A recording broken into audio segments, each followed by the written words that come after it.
Anthony Smith. So elated that you can join me in this podcast wherever you listen to your podcast from. And I'm not going to waste any time because where I'm at, I'm here in Wichita, Kansas. And a lot has happened since the end of the American Athletic Conference. One, Coach Isaac Brown gets fired. Secondly, it set off a firestorm, not only amongst the fan base, but I can honestly say even from people in the community. Y'all can figure that part out. Sad that it's that way, but it just goes to show that in some instances, we really haven't progressed. Would I have liked to have seen Isaac Brown get another year? Chances are my answer is yes, but that's neither here nor there. Isaac Brown is no longer with us. So, if there's one thing that I can say is a true fact, during the season, we as fans tend to be armchair coaches. We tend to know what the coach should have called, what play he should have ran, when he should have called a timeout, or why did he call that particular timeout. Well, he got terminated after the American Athletic Conference, that being Isaac Brown, which gave us another role as fans to play. And that role was armchair athletic director. We knew exactly who the coach should have been, who the coach shouldn't have been. We seen names come up on the list. No, not that guy. There was dark horses, at least in my opinion. Yes, I had a dark horse. I'm not going to lie. The coach at Northwest Missouri State, Ben McCullum. I looked at his resume. Pretty impressive. Yeah, big jump from Division II to Division I. I get that. But at the end of the day, we as fans just have to trust the process of the athletic director. Kellen Sampson's name came up. People were high on that name. Darian DeVries from Drake, his name came up. People were high on that name. A name that came up but seemed like it faded away was the guy that athletic director Kevin Saul decided to go with. Paul Mills, on leaving Oral Roberts University for Wichita State. After 6 seasons, Paul Mills is leaving Oral Roberts to become the head coach at Wichita State. He says, I'm just so grateful for the opportunity here. So grateful to the city of Tulsa, to athletic director Tim Johnson, and the president, and to our players, Mills told the Tulsa World on Tuesday. I told the players how grateful I am for their commitment. Mills met with his team late in the afternoon to inform them of his departure, a meeting he described as somber. Johnson was present along with University President Billy Wilson when Mills confirmed he accepted the Wichita State offer. The Summit League Coach of the Year, Mills compiled a 106-84 record and went to the NCAA tournament twice. He has 6 years left on his contract. After receiving an extension in 2021 following ORU's memorable Sweet 16 run as a number 15 seed that upset Ohio State and Florida and became the tournament Cinderella. This year, ORU won a program best 30 games, set attendance records, and went 21-0 against Summit League opponents as the only team in the country to go undefeated in conference play. The season ended last week with a 74-51 loss to Duke in the first round of the NCAA tournament, a defeat that concluded a 17-game win streak. Mills brought in Max Abrams, one of the top players in program history, and the team's success under Mills led to money being donated for the $15 million Mike Carter Athletic Center, a state-of-the-art practice facility opening next month. Asked this week about the possibility of Mills being linked to coaching vacancies, Johnson said, "I'm not necessarily stressed out about it, but we don't want to be reactionary. We want to be prepared for any road we might have to go down. We want Paul Mills to know how much we love him. He definitely knows that. We want him to be the coach here for 20 more years. Wichita State, which plays in the American Athletic Conference as a league rival to ORU crosstown rival Tulsa, parted ways 2 weeks ago with Isaac Brown, who went 48-34 in 3 seasons. Mills is believed to have been in the mix at Texas Tech, but the process at Wichita State moved faster and produced an offer.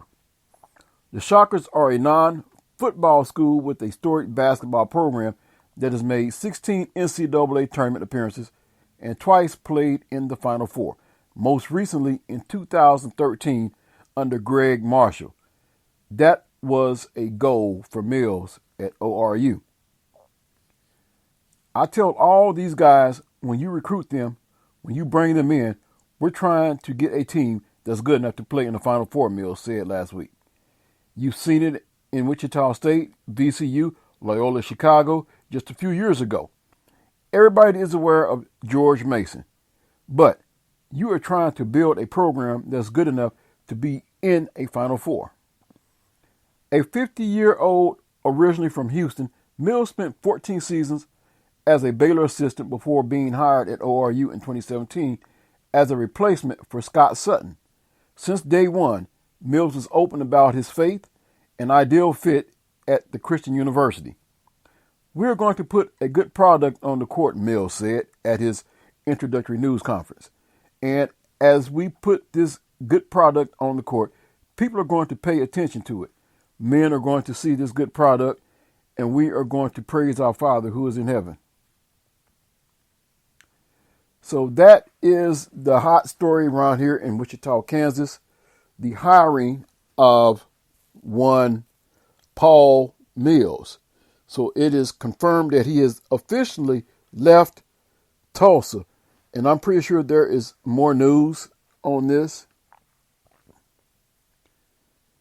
as that particular article came from the Tulsa World.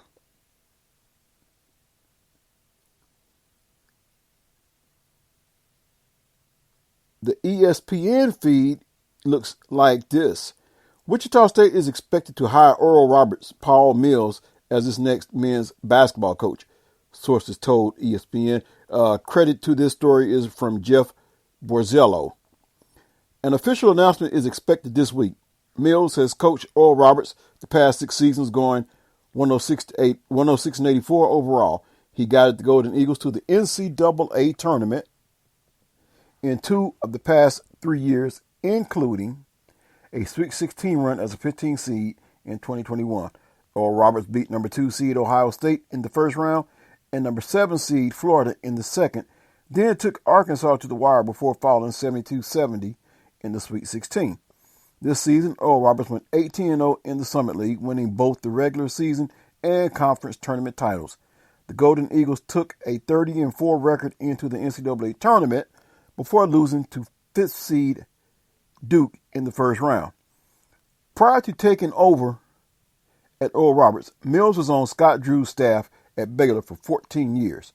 Mills was part of one of the greatest program turnarounds in college basketball history, helping lead the Bears to 7 NCAA tournaments, 4 Sweet 16s, and 2 Elite 8 appearances. Mills replaces Isaac Brown, who was fired earlier this month after 3 seasons with the Shockers.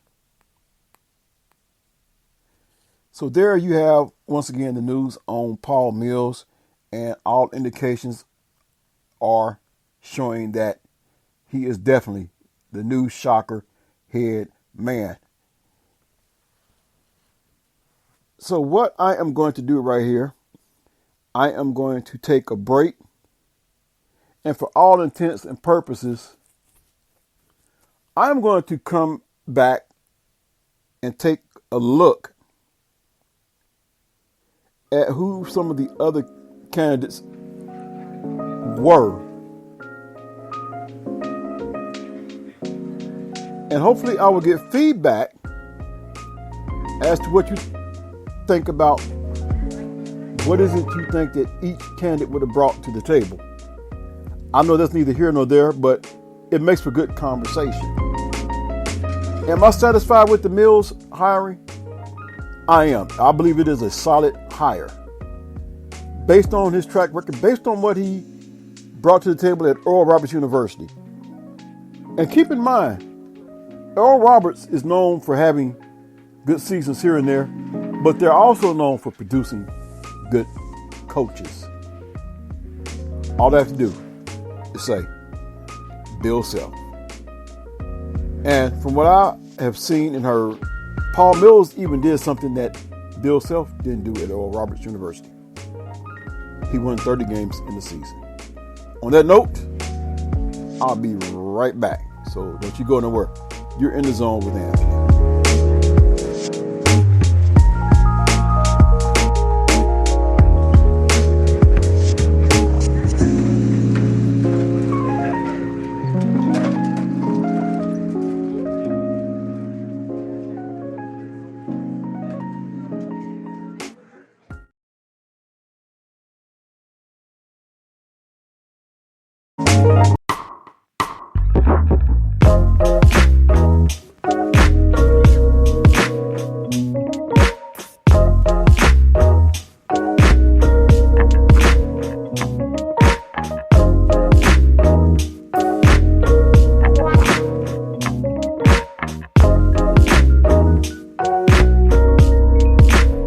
Welcome back to another segment of In the Zone with Anthony.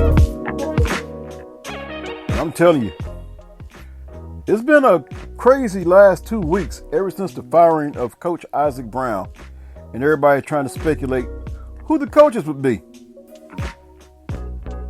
One of the chat rooms I'm in is called Shocker Basketball, not affiliated with Wichita State University.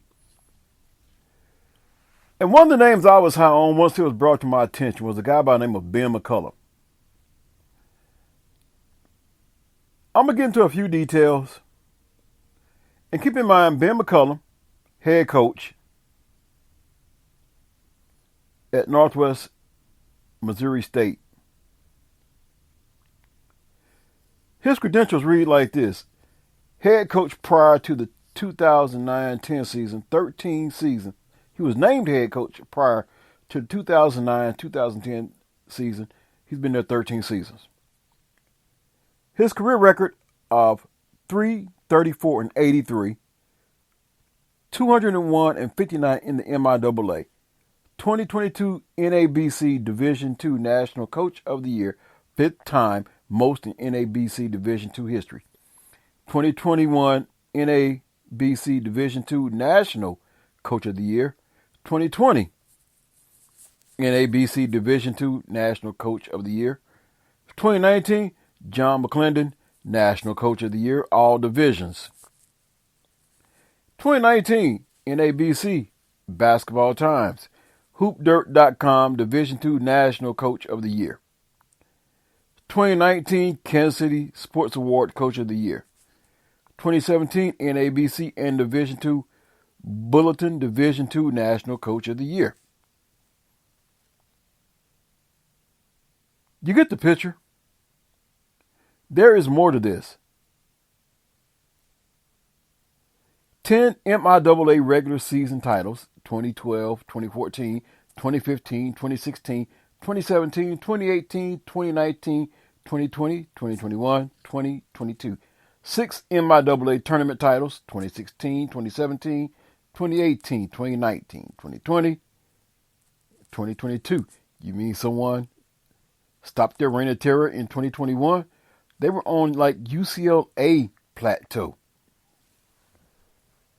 29-5 NCAA Division II tournament record, 2017 NCAA National Champions, 2019 NCAA National Champions, 2021 NCAA National Champions, 2022 NCAA National Champions.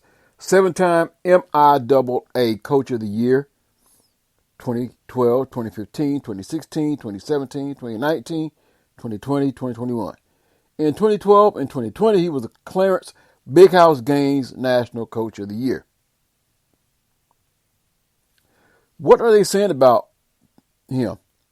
Well, he's the head coach at Northwest Missouri State. Head coach Ben McCollum has taken the Bearcats to an elite status in the realm of college basketball. McCollum is the first 5-time NABC Division II National Coach of the Year and a 7-time MIAA Coach of the Year. Folks around basketball are talking about McCollum because of what has been built in Maryville, Missouri. He really understands culture and what goes into winning from a people standpoint, Marquette head coach Shaka Smart said. Then, he's a great coach on both ends of the floor. And like the way that they play, you can tell he teaches guys and helps guys grow in how to play as opposed to little parts of the offense or little parts of the defense. He teaches them to understand how to put it all together. One coach Division I basketball, and I promise you, they were a top 100 team in the country last season. Lipscomb head coach Lenny Acuff said, how they play, what they do, is high-level basketball. Their skill level, their field, their player development is really done in an admirable way. Over the past 6 seasons, McCollum has guided Northwest to a mark of 193-13 and 4 NCAA Division II national championships, 2017, 2019, 2021, and 22. Over the past 4 seasons, Northwest has gone 130-8. McCollum has guided the Bearcats to 9 straight MIAA regular season titles and 6 MIAA tournament crowns in 13 seasons at Northwest. McCollum has an overall record of 334-83. Northwest became the first NCAA Division II men's basketball program to capture 3 consecutive national titles in the 2021-2022 season. The Bearcats won their 6th NCAA tournament games by an average margin of plus 14 points per game. Northwest's closest final victory margin of 9 games in its 67-58 national championship victory over Augusta. Trevor Huggins earned his 2nd consecutive NABC National Player of the Year award, and he teamed with Diego Bernard to post a 17-0 mark in NCAA tournament games. Northwest produced a mark of 34-5 overall, the 4th 30-win season under McCollum. Northwest ranked number 4 in the nation in scoring defense, 61.5 points allowed per game. Northwest went 32-1 when allowing 74 points or less in the 2021-22 season. Northwest captured the program's 3rd NCAA Division II national championship in the 2020-21 season. McCollum guided the Bearcat to a 28-2 overall record. Northwest set an NCAA Elite 8 record by winning its 3 games by a total of 78 points, the most ever by a Division II national champion. McCollum was named the MIAA Coach of the Year for the 7th time after he helped guide the Bearcats to an MIAA record 21 league victories. Northwest was led by MIAA Player of the Year Trevor Huggins, first-team All-MIAA pick Ryan Hawkins, and MIAA Defensive Player of the Year Diego Bernard. Huggins earned NABC National Player of the Year accolades, while both Huggins and Hawkins each tallied All-America status. And the accolades just go on and on. But this is one of the guys that I was actually high on. Now, there have been others, and I am going to pull up their credentials. I know you're wondering, why am I doing this? Because I just want you to see what's out there in the coaching market. So, with that being said, I'm going to pause and take another break right here. And when I come back, I will have some more. You're listening to In the Zone with Anthony.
Welcome back into another segment of In the Zone with Anthony, and I'm so elated that you are enjoying this podcast wherever you may be listening, wherever you get your podcast from. Just give you the rundown. That's right, give me the rundown. As it is apparent that Wichita State has hired its man. And I guess at best what you could say I'm doing is I'm probably just pouring salt over an open wound, so to speak, based on this Wichita State Shockers fan base. As I read some of the comments, just as I said, everybody is not going to be happy with the final decision. That's just one of the things that goes along with the territory. I'm pretty sure the athletic director, Kevin Saul, he knows that. But at the end of the day, we as armchair coaches, we as armchair athletic directors have to realize this one thing right here. We do not get paid to do Kevin Saul's job. He gets paid to do it.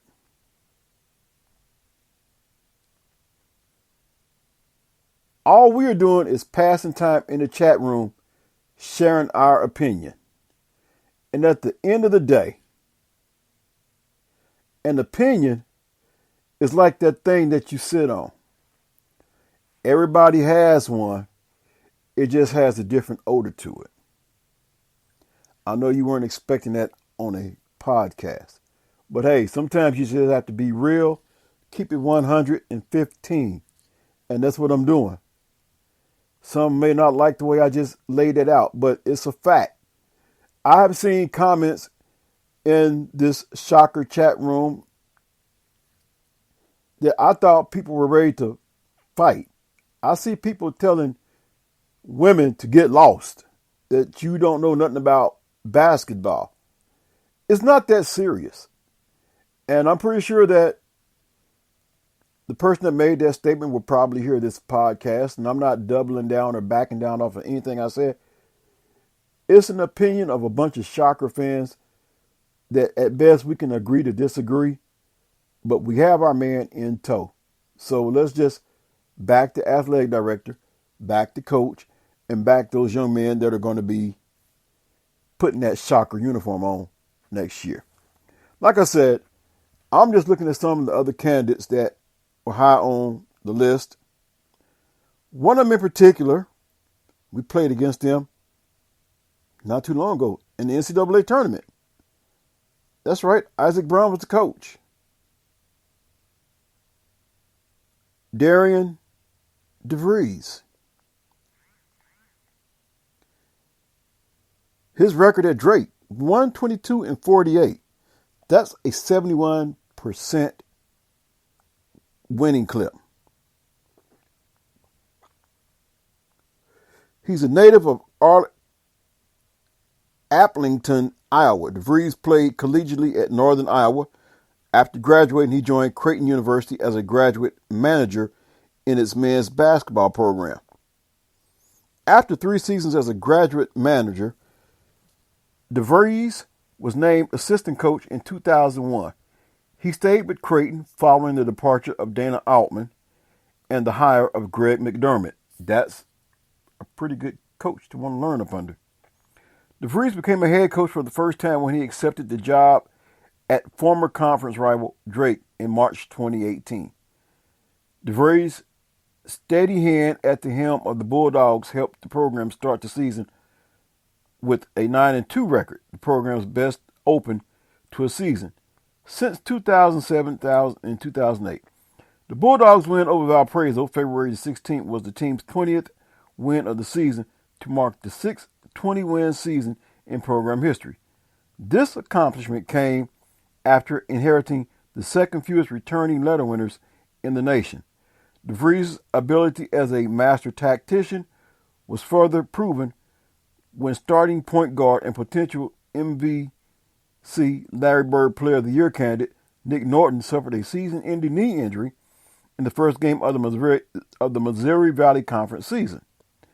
Despite a sense of complete despair from the Bulldog faithful, DeVries' team proceeded to win 4 of his next 5 games to move into a tie for third place in the league standings. At the close of the 2018-19 season, he was named MVC Coach of the Year.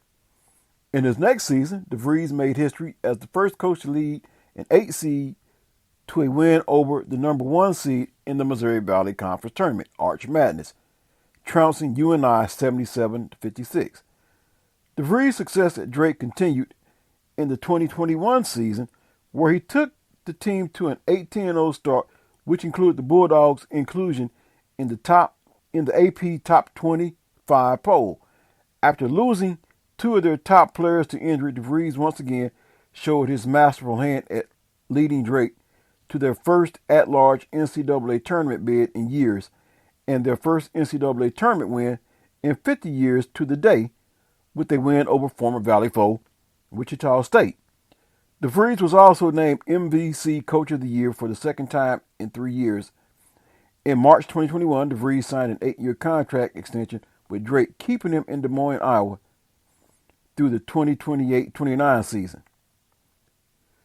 DeVries achieved his 100th win on November 21st, 2022 at the U.S. Virgin Islands Padre Jam against Tarleton State by the score of 71-64.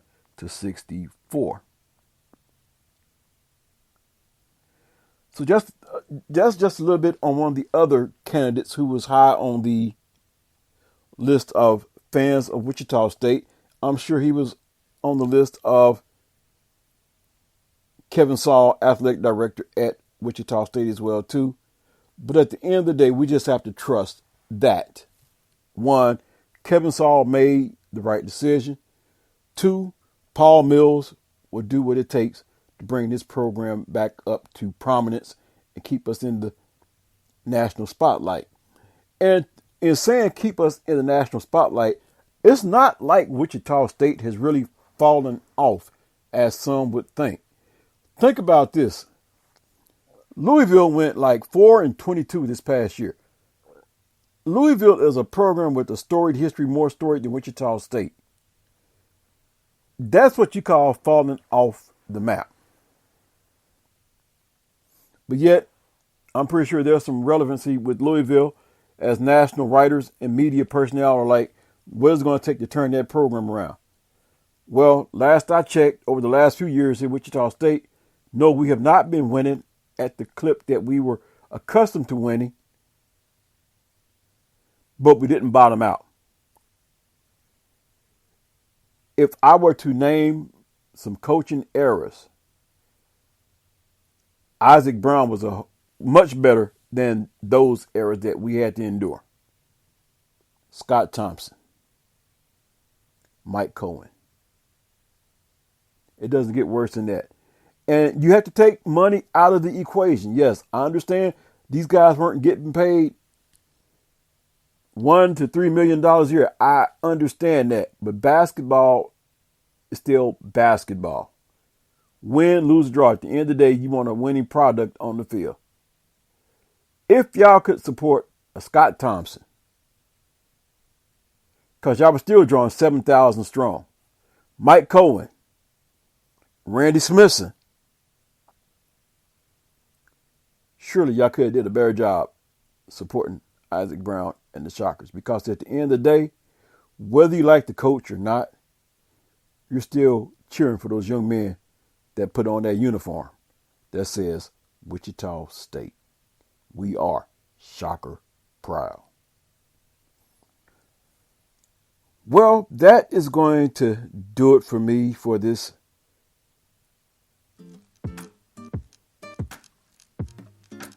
In the Zone podcast. Looking forward to having some interviews lined up tomorrow to get some feedback. Let me just put it out there. Dion Leffler, who is a writer with the Wichita Eagle, who wrote a very interesting story a little over a week and a half ago. His thoughts on the Isaac Brown firing. Can't wait to get his thoughts on the hiring of one Paul Mills. And I'm going to see if I can get some more interviews lined up as well, too. But I know that one for sure is on the books. Looking forward to it. So until the next time, take care of yourself and each other. Be blessed. In the Zone with Anthony. I'm out.